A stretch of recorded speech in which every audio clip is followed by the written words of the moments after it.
Hey guys. So the recent discussion that I had with my buddy Daryl was changing out hooks. Guys losing fish because of the factory hooks and things getting corroded, and so the tendency to just do some general maintenance on their hooks, beefing up the split rings and everything else poses a problem. You want to get out there and you want to fish and blah blah, and then you lose that big one because of the factory hooks. So everybody else says just pump up your hooks, VMCs and blah blah blah. They don't really go into detail as far as what to use, with your Colt Sniper or your SP Minnows or anything like that. So you want to get something that's super similar to your size. So for example here, this is the Colt Sniper Jerk 140F, so it's definitely a floating lure. But I went ahead, went to Bass Pro, got a replacement hook there, and that's a VMC 2-aught hook.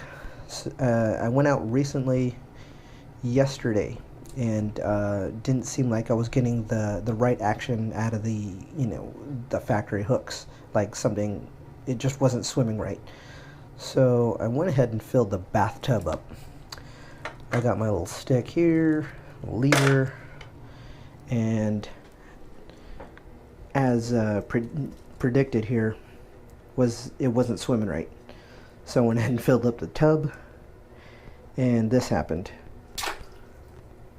It sank to the bottom.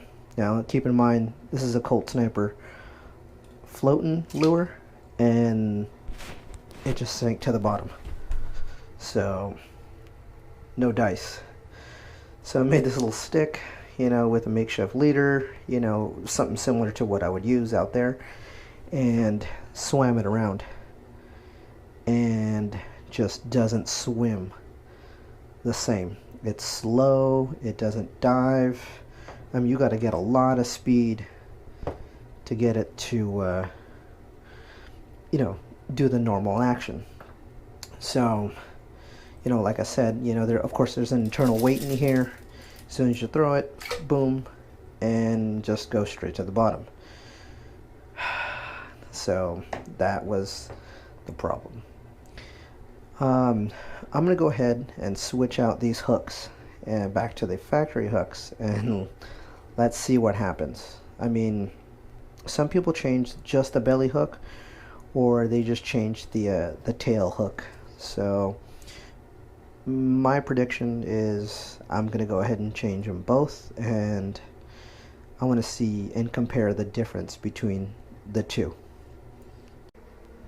So experiment 2. I've got I don't know, this rainbow chartreuse Salt Pro Minnow F 15F, sorry. And my second one here is also very this is just my yellow school bus here. Exactly the same thing, 15F. It's a floating, they're both floating lures. Boop, and there you go. Now one of them has the size 2 VMC hooks. The other one has the size 1. So let's see if I can get a good comparison in size here. Clearly a size difference, but see the difference, what they make in action is what my point I'm trying to prove here, is that all these variables are going to depend on the weight of the hook, the size, the amount of drag that it's going to have through the water. So let's start off with the size 1. Put that off to the side here.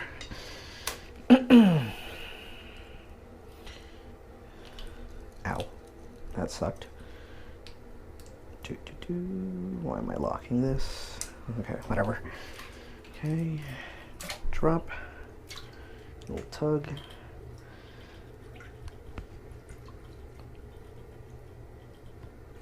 see the action, a lot of action there. And this is the aftermarket VMC. I can even hear the rattle there. Okay, you guys get the point.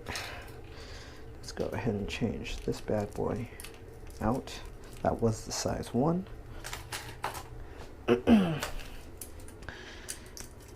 Size 2.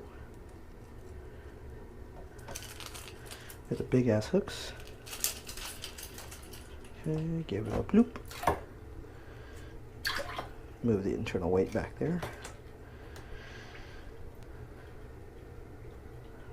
I don't know if you can see this, but not much action. I mean, there is, but there's not a lot. Not to my liking. Okay, let me go a little bit faster. I mean, honestly, the only way that you can really get this thing to move how I want it to move is if I go really fast. So, I mean, honestly, unless you're really swapping hooks from maybe a 1 to 2, I mean, your personal preference. Some people don't even put the hook on the back. Some people use a 1, some people use a 2. And in this little experiment here, it looks like I'll probably end up using both size 1 on majority of my SP minnows and my Colt sniper. Alright guys, enjoy. Why are you doing a video in the bathroom? The bathroom's dirty. Don't worry, I'll clean it after.